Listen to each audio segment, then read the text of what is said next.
Hello class. Welcome back बच्चों। लो प्यारे बच्चों, स्टार्ट कर रहे हैं नया लेक्चर। बेटा आज पास्ट ईयर क्वेश्चंस करेंगे गवर्नमेंट बजट के। 2 दिन लग रहे हैं, एक आज का दिन और एक कल का दिन। ठीक है ना, सभी पास्ट ईयर क्वेश्चंस खत्म हो जाएंगे। ठीक है जी। फिर बाबू एक टेस्ट की तैयारी करो जरा अच्छा सा। ठीक है। और मैं बताता हूँ अभी आपको कि कौन सा, जाते तक बता दूंगा। सोच लो समझ लो एक बार। ठीक है ना, एक आध पुराना चैप्टर वो भी नहीं भूलने देंगे और एक आध नया। ठीक है जी। और इसके बाद एलपीजी शुरू करेंगे आईडी से। ठीक है, एलपीजी लिबरलाइजेशन, प्राइवेटाइजेशन, ग्लोबलाइजेशन, यानी कि इंडियन इकोनॉमी 1991। बाबू पास्ट ईयर क्वेश्चन शुरू करने से पहले ना एक टॉपिक है छोटा सा जो मैं पढ़वाना चाह रहा हूं। ये पढ़ना है, एक minute. Public goods and private goods. Public से मतलब गवर्नमेंट गुड्स से। ठीक है ना, जो गवर्नमेंट गुड्स हमें प्रोवाइड करती है, इसके कुछ फीचर हैं दो। ये पढ़ दो, फटाफट से पढ़ना।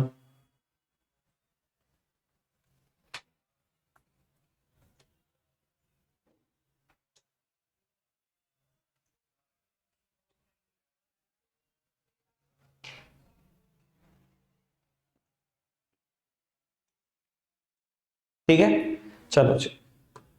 बाबू अब 1 मार्कर स्टार्ट कर रहे हैं। ठीक है जी। लो बेटा, फटाफट से पहला 1 मार्कर सोल्व करते हैं, स्पीड बढ़ाओ।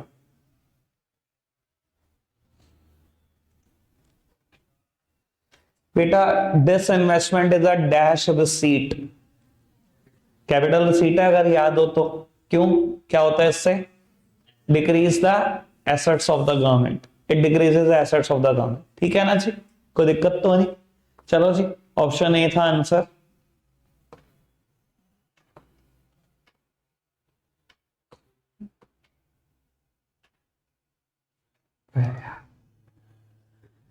चलो जी पढ़ना। यार इतना बचाव। बाबू answer is option number B. समझ में आया क्वेश्चन? समझ में आया? बेटा मार्केट में इन्फ्लेशन है। इन्फ्लेशन है तो सरकार सरप्लस बजट लाएगी। क्यों? बेटा इन्फ्लेशन है, मनी सप्लाई बढ़ी हुई होगी, सरकार को कम करनी है, सरकार अपने खर्चे कम ही तो दिखाएगी। बजटेड एक्सपेंडिचर अगर कम होंगे तब सरप्लस बजट ही तो आएगा। समझ आई बात? इन्फ्लेशन है तो मनी सप्लाई की वैसी तो है। अब वही तो रोकनी है, सरकार अपने खर्चे कम दिखाए। खर्चे कम दिखाएगी बजट में तो क्या होगा? सरप्लस बजट ही तो आएगा। ये क्यों कर रही है सरकार? प्राइस को स्टेबल करने के लिए तो कर रही है। ठीक है ना जी, सिंपल। चलो जी।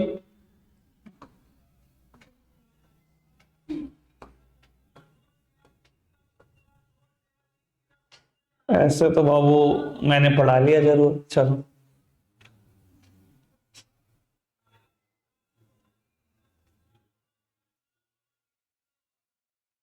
डन। बाबू सी ऑप्शन है। ये तो स्टेटमेंट बिल्कुल ट्रू है। ये नॉन राइवलरस होते हैं बेटा, राइवलरस नहीं होते। ठीक है जी, अभी पढ़ाया था फीचर। ये फॉल्स है स्टेटमेंट।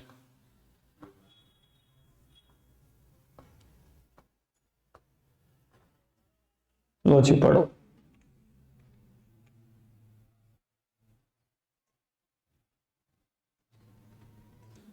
बी। ठीक है ना जी,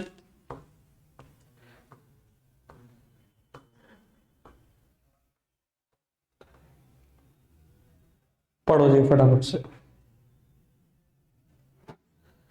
समझा देता हूं। कैपिटल रिसीट होनी चाहिए पर नॉन डेट क्रिएटिंग, मतलब बोरोइंग नहीं होनी चाहिए। बड़ी सीधी सा मतलब तो यही है ना। कैपिटल रिसीट भी होनी चाहिए और बोरोइंग भी नहीं होनी चाहिए। अब वो मेरा ख्याल तो बहुत आसान था ढूंढना। बताओ क्या है? ऑप्शन इज सी, क्योंकि बी तो बोरोइंग ही है। ठीक है ना। बाकी अगर ए को देखो तो ये तो गिफ्ट एंड ग्रांट है, ग्रांट दी हुई है, तो ये तो बाबू कैपिटल रिसीट किसी तरीके से नहीं है। बाकी ये तो पे किया हुआ है। अगर डिविडेंड तो बाबू ये भी क्या है बेटा, नॉन टैक्स रेवेन्यू रिसीट ही है। चलो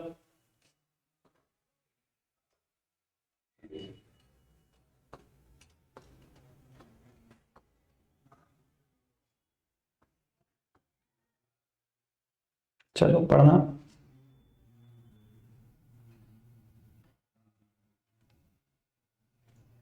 आंसर बताओ। Answer is D. बेटा redistribution of income objective, redistribution of income समझते हो ना, यहां से कमाई यहां बांट दी, ये वही है, अमीरों से टैक्स खींच लिया, गरीबों को सब्सिडी बांट दी, सीधी सी बात यही है। ठीक है जी, बात क्लियर, आगे बढ़ाएं बात को, चलो जी। एक आधी क्वेश्चन ऐसा लगा जो मुझे बहुत तगड़ा लगा, बाकी तो सब बहुत नॉर्मल थे, बहुत ज्यादा नॉर्मल। पढ़ना जी फटाफट से।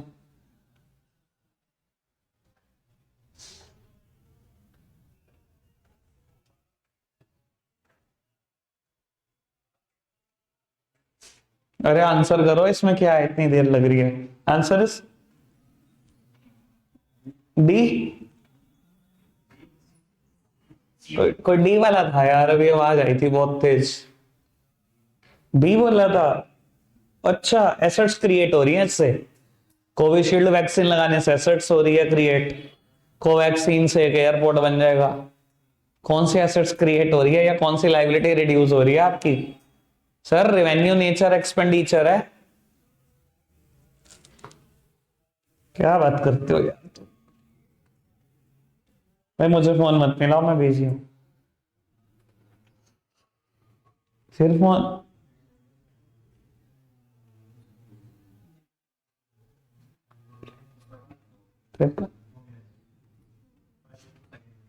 क्या है जी? अच्छा मैंने तो अभी ऑप्शन ही नहीं दिखाए थे आपको, फर्स्ट ट्रू है सेकंड फॉल्स है।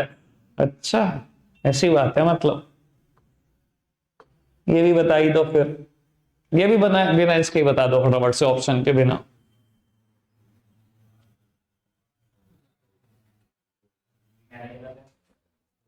पहला तो गलत है, दूसरा तो पढ़ ले भैया, असर्शन रीजनिंग थोड़ी है, स्टेटमेंट 1 2 है ये, ऐसे ही आना चाहिए, असर्शन रीजनिंग बेकार होती है।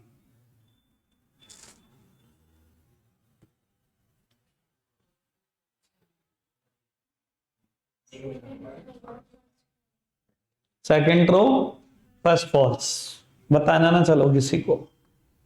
अब दो चार क्वेश्चन बिल्कुल खत्म है, पब्लिक गुड्स क्या है अभी पढ़वा दिए, इनडायरेक्ट टैक्सेस क्या है, टैक्सेस क्या है, ब्ला ब्ला ब्ला ब्ला ब्ला, ये कुछ है शायद, नहीं ये भी कुछ नहीं था। अब बताता हूं भैया कहां से करने हैं, देखते हैं, बहुत थके हुए क्वेश्चन है हुए। ये बताओ, चलो ये बताओ, आंसर इज ऑप्शन सी तक कहां पहुंच जाते हो तुम? ऑप्शन ए है। मैं कह रहा हूं आदमी ये पढ़कर अगर उसको ये पढ़ने के बाद भी लग रहा है ना सी है, तो क्या ही बोल रहा मैं। Profits and dividend, IPL, profits and dividend याद करो, नॉन टैक्स रेवेन्यू रिसीट है भैया।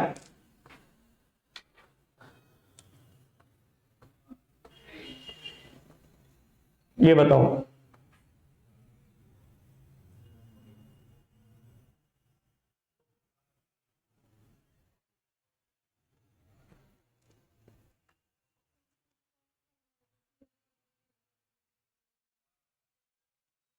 ठीक है जी डन।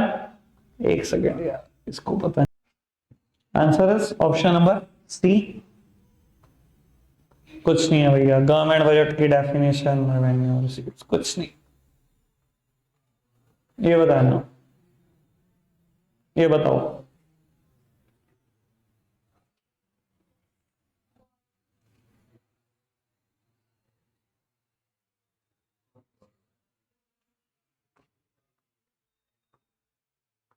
ये बताओ।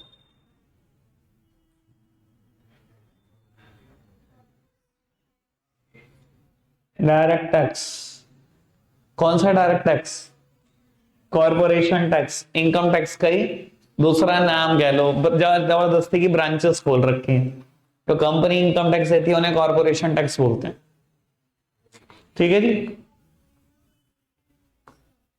बताया तो था। 11th क्लास याद कर बाबू। वैसे बता देता हूं, टीचर लोग कंपनीज और कॉर्पोरेट को ना इंटरचेंजेबली इस्तेमाल करते हैं, पर अगर लॉ की डेफिनेशन में चले जाओ ना, तो there is a difference between the term company and corporate. बाबू इंडिया में हम कंपनी उसको बोलते हैं जो कंपनीज एक्ट 1956 में रजिस्टर्ड हो या कंपनीज एक्ट 2013 में रजिस्टर्ड हो, यानी कि इंडिया के कंपनी एक्ट में रजिस्टर्ड हो। और बेटा कॉर्पोरेट किसको बोलते हैं, जो फॉरेन के कंपनीज एक्ट में रजिस्टर्ड हुई हुई हैं। जैसे कि बहुत सारी हमारे देश में बेटा ऐसी कंपनीज हैं जो एमएनसीज हैं, दूसरे देशों में रजिस्टर्ड है। होंडा की बात कर लो, वॉक्सवैगन की बात कर लो, बाबू ये कॉर्पोरेट्स हैं अगर लॉ की डेफिनेशन में चले जाओ। कंपनी वो है जो इंडिया के कंपनी एक्ट में रजिस्टर्ड है। ठीक है जी, चलो बढ़ाते हैं बात को आगे, फटाफट से बढ़ो। Answer is capital receipt. क्या हो गया, डिविडेंड कहां से कैपिटल रिसीट है। चलो जी, गुड वन। ये बताओ, ये अच्छा है, ठीक क्वेश्चन। चलो जी, आंसर इज डी है। कहते हैं डायरेक्ट टैक्स को डायरेक्ट क्यों बोला गया, because it is collected directly from income earners, जिसने कमाया वही देगा, इसलिए तो डायरेक्ट टैक्स है। इनडायरेक्ट इसलिए क्योंकि वहां पर बर्डन शिफ्ट हो जाता है, यहाँ बर्डन शिफ्ट नहीं होता। ठीक है ना जी भैया, डायरेक्ट टैक्स का बर्डन कभी शिफ्ट नहीं कर सकता कोई। मेरे ऊपर लग रहा तो मुझे अपनी इनकम में से ही देना जितनी मैंने कमाई है। मैं बैच में भी यही बोल रहा था, अगर मैंने ट्यूशन से 12 लाख रुपए कमाए, मैं ये नहीं कह सकता मेरे हिस्से का इनकम टैक्स 1 लाख है आप दे दो, मुझे उस 12 लाख में से ही देना है जितना मैंने कमाया। ठीक है ना, इनडायरेक्ट टैक्सेस का बर्डन शिफ्ट हो जाता है। लग रहा था डोमिनोज के ऊपर, पर वो कहां देता है, वो अपने कस्टमर से निकलवाता है। ठीक है जी, चलो जी, अब कुछ नहीं, अब तो देखिएगा, वैसे भी खैर कुछ था नहीं क्वेश्चन में। ठीक है जी, ये बताओ, expenditure on acquisition of land है ये, तुम बताओ।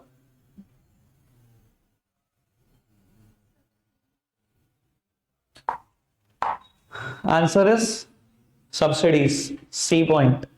ठीक है जी,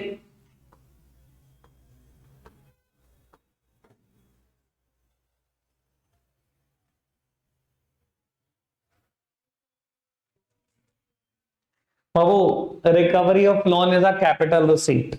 ठीक है जी,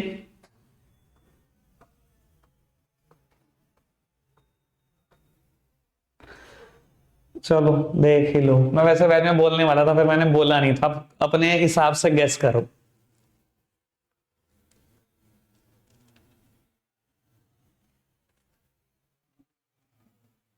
बाबू answer is B, wealth tax and income tax. वैसे बता देता हूं, वेल्थ टैक्स आखिरी बार 31 मार्च 2013 में लगा था। 31 मार्च 13 को खत्म हो गया था वेल्थ टैक्स। अब साल गिन लो, 10 साल हो गए। आज भी किताबें पूछ रहे हैं, मैं क्या बोलूं इस चीज को, 10 साल हो गए खत्म हुए हुए वेल्थ टैक्स को। जबरदस्ती की कहानी है। ठीक है जी, वेल्थ टैक्स जितनी आपकी टोटल एसेट्स आप बैलेंस शीट में दिखाते थे, अगर वो 30 लाख से ऊपर होती थी, उसका 1% टैक्स देना होता था, जितनी भी होती थी साल का 1% टैक्स। चलो, मैं शुरू शुरू में गया 2010 में इंटर्नशिप कर रहा था, मैंने भी नहीं पढ़ा था कभी वेल्थ टैक्स। तब मेरे सीए ने समझाया, मैंने समझ भी लिया, मुझे पता था 2 साल में खत्म होने वाला। मैंने कहा जब तक मेरी प्रैक्टिस शुरू होगी तब तक खत्म नहीं हो जाएगा, क्या करेंगे इसमें इंटरेस्ट लेके। मेरे से पूछो बेटा, कहते हैं ना जो सीए बन जाता है ना, जिंदगी में उसकी पढ़ाई कभी खत्म नहीं हो सकती। एक तो टीचर बन गए, वैसे नहीं खत्म हो सकती। एक 2014 में सीए बने 5 इनडायरेक्ट टैक्सेस पढ़कर, तगड़े लेवल के। सेल्स टैक्स बहुत अच्छे से पढ़ा, कस्टम्स पढ़ा, सब कुछ पढ़ा, एक्साइज पढ़ा। हुआ क्या, 2 साल बाद सरकार ने खत्म कर दिया, जीएसटी आ गया, सारे टैक्सेस खत्म। फिर दोबारा बैठ गए उसी स्पीड पे पढ़ने। इसलिए पढ़ाई कभी खत्म नहीं हो सकती।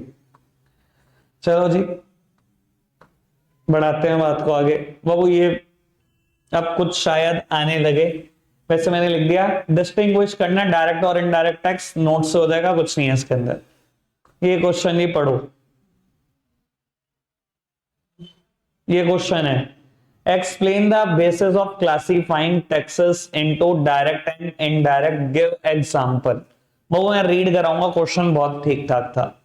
ठीक है ना, यहां से आंसर शुरू है, यहां से ना मिस प्रिंट था बुक में, कहता है explain the basis of classifying taxes into direct and indirect. क्या बेसिस लिया गया टैक्सेस को डायरेक्ट और इनडायरेक्ट बनाने का, किस बेसिस पे क्लासिफाई किया गया, पढ़ना। बस ये लाइन पढ़ लो, बाकी डायरेक्ट टैक्सेस लिख दोगे, इनडायरेक्ट लिख दोगे, एग्जांपल लिख दोगे, मुझे कोई दिक्कत नहीं है, ये पढ़ना,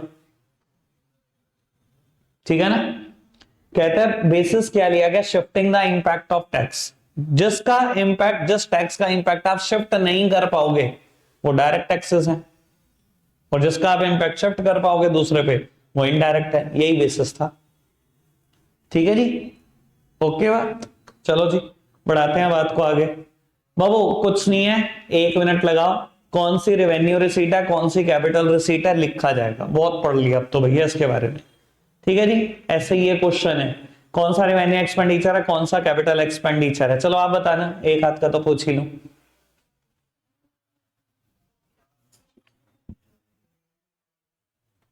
पहले वाला रेवेन्यू, दूसरे वाला कैपिटल। बेटा इससे कोई एसेट्स क्रिएट नहीं होगी अगर टैक्सेस कलेक्ट करने के लिए आप कोई खर्चा कर रहे हो।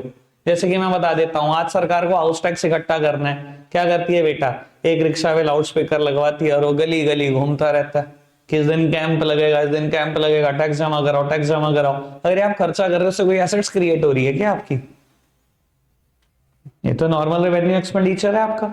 चलो जी बढ़ाते हैं बात को आगे। अगेन कुछ नहीं है भैया, रेवेन्यू एक्सपेंडिचर कौन सा, कैपिटल एक्सपेंडिचर। स्कॉलरशिप दी रेवेन्यू एक्सपेंडिचर, एसेट्स क्रिएट नहीं हुई। बिल्डिंग अ ब्रिज, कैपेक्स, कुछ नहीं है। डायरेक्ट क्वेश्चन, बिल्कुल डायरेक्ट क्वेश्चन।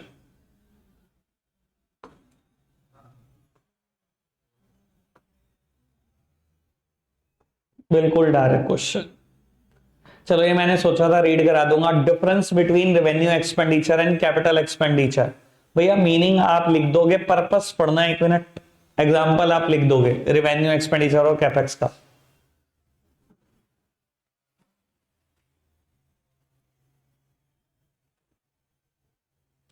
ठीक है, वैसे पेपर में आता तो पक्का लिखा भी जाता, कोई ऐसी दिक्कत नहीं, ठीक है जी। चलो बाबू डिफरेंस बताना है रेवेन्यू रिसीट और कैपिटल रिसीट, मीनिंग लिख ही दोगे नो डाउट, एग्जांपल लिख दोगे, नेचर पढ़ना,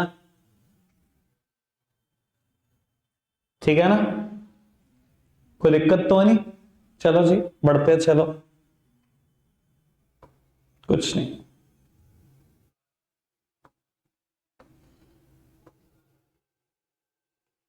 पढ़ना क्वेश्चन,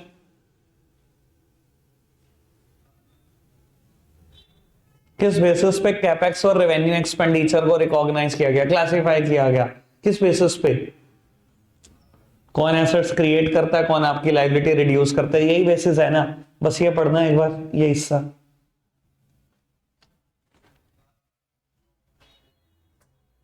डन, चलो जी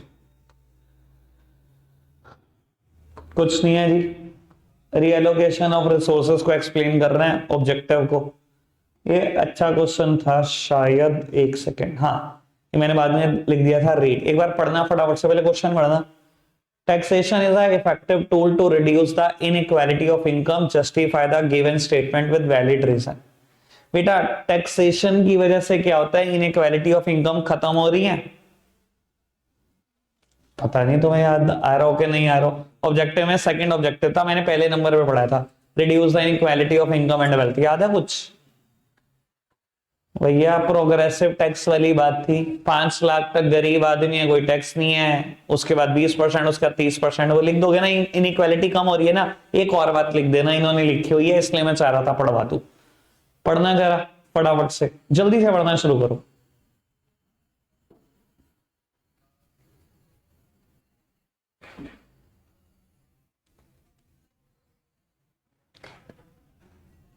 रखा हुआ पक्का हो गया तू, ये वाली बात मैंने नहीं बताई, लेकिन लिखनी है।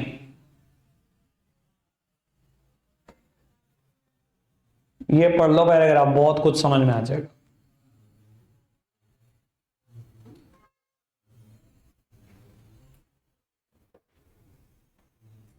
ठीक है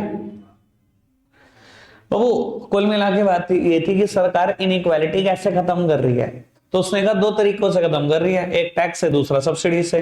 भाई गरीबों से टैक्स नहीं लेते, वहां इनइक्वालिटी खत्म होती है, अमीरों से ले लेते हैं। भाई अगर आप 12 लाख कमा रहे हो, आपकी इनकम में टैक्स है 1,60,000, आपकी इनकम रहेगी 10,40, छीन ली ना आपसे सरकार ने इनकम। और वो क्या किया उस पैसे का सरकार ने, 1,60,000 या 1,40,000 जो आपसे छीने, बाबू उससे सरकार ने एलपीजी सिलेंडर गरीबों को फ्री दे दिया, वो इनइक्वालिटी भी खत्म कर दी। समझ में आ रहा है? जब इनइक्वालिटी खत्म करने की बात है कि दोनों दोनों ही लिख देना, इन्होंने अच्छे से लिखा, तो मैंने कहा भैया मेरे से अगर अच्छा लिख रहे तो बहुत बढ़िया, मैं तो पढ़वा दूंगा बच्चों को। तो बेटा एक टैक्सेशन दूसरा सब्सिडी दोनों मेंशन कर देना। क्लियर है बात? चलो जी बढ़ाते हैं बात को आगे। सिंपल क्वेश्चन है, इग्नोर मारो, बिल्कुल सिंपल। जो जो बिल्कुल सिंपल है वो इग्नोर। इकोनॉमिक ग्रोथ कैसे ऑब्जेक्टिव है भैया, बहुत पढ़ लिया, कुछ नहीं है, direct question.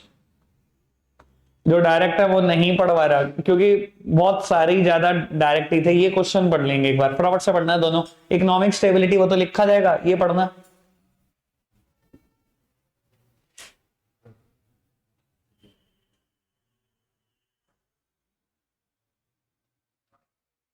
Revenue expenditure, assets तो नहीं क्रिएट हो रही कोई फ्री मेडिसिन देने से, ठीक है जी।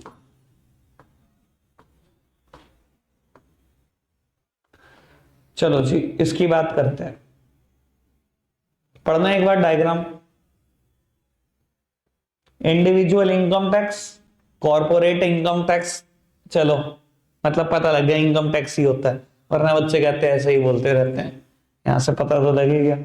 Sales and gross receipt tax, कुछ नहीं जीएसटी है ये भैया, ठीक है ना। सेल्स टैक्स है, ग्रॉस रिसीट टैक्स क्या होता है, property tax, fine 6%, motor vehicle and licence fee 2%। Answer the following question based upon the common knowledge and the picture. Categorise the given item in the picture of tax and non tax. चलो जी categorise करो, कौन से tax है कौन से non tax है, फटाफट से बताना। क्या क्या टैक्स है? एक टैक्स, दो टैक्स, तीन टैक्स, चार टैक्स, जो छोटे छोटे दिखाई दे रहे हैं फाइन्स पर लाइसेंस फी, ये क्या है? ये नॉन टैक्स है, ठीक है ना। सबके सामने टैक्स लिख के कह रही है कैटेगराइज कर दो कौन सा टैक्स है नॉन टैक्स। बिल्कुल ही पागल है बच्चे, लूट रहे नंबर और क्या कर रहे, पढ़ना है ये।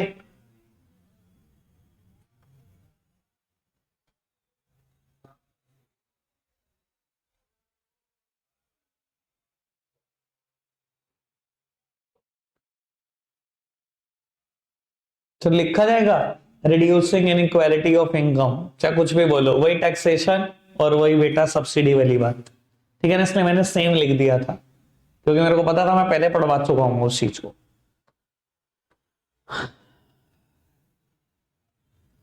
यहां पर मैंने लिखा हुआ है गुड, पढ़ते हैं भैया क्या है पढ़ना क्वेश्चन। पहला तो छोड़ ही दो, तो सिंपल है।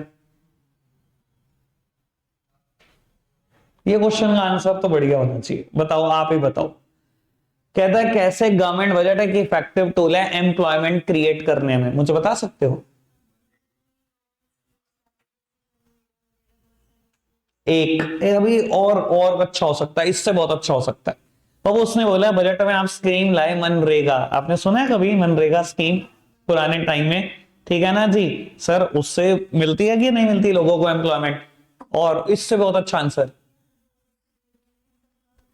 बाबू अगर आप अनाउंसमेंट करोगे इतना इंफ्रा हम बनाने जा रहे हैं, रोड्स, रेलवे, स्पोर्ट्स, डैम, इतने एयरपोर्ट बनाने जा रहे हैं, इतनी स्मार्ट सिटी बनाने जा रहे हैं, सर बिना बिना एम्प्लॉयमेंट दिए बन जाएगी, कितनी नौकरी क्रिएट होगी।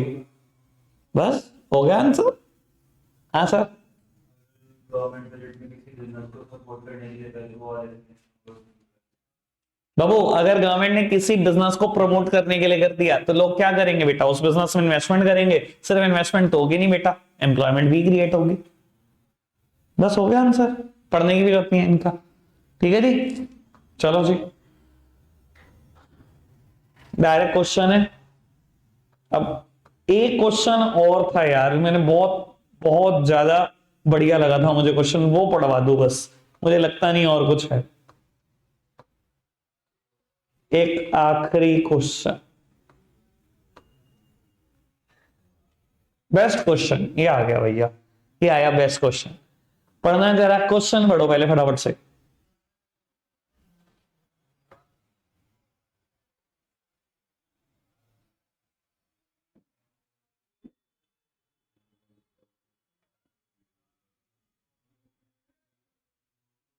एक सेकेंड में मेरी बात सुन लो, ये क्वेश्चन 6 मार्क्स में आया हुआ है। अगर कहता है explain the budgetary measures for achieving the following objective, ये आपके ऑब्जेक्टिव है, कैसे बजट से अचीव करोगे ये बताना है।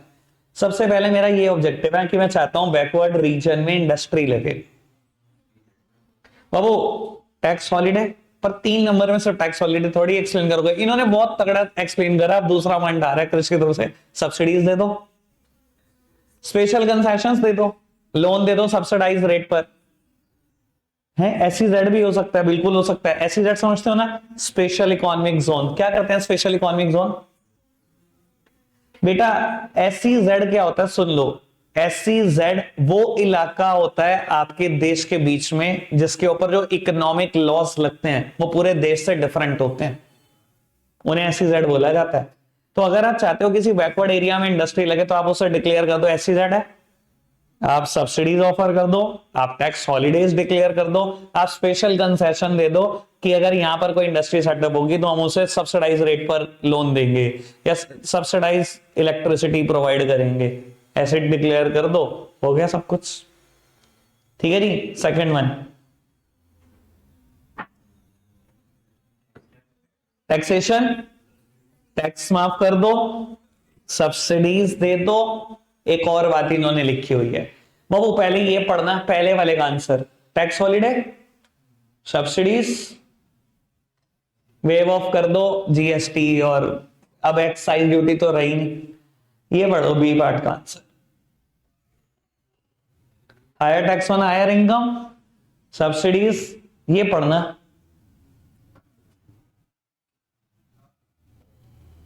ठीक है, इससे हो जाएगी ना reduce inequality of income and wealth. जो फैसिलिटी अमीरों को अमीर पैसे देके अवेल कर रहे हैं वो गरीब फ्री में अवेल कर रहे हैं। अरे दूर क्यों जाते हो, आयुष्मान। ठीक है ना जी, ठीक है जी। बस मुझे नहीं लगता और कुछ है, आज के लिए रखते इतना ही है प्यारे बच्चों, बाय बाय।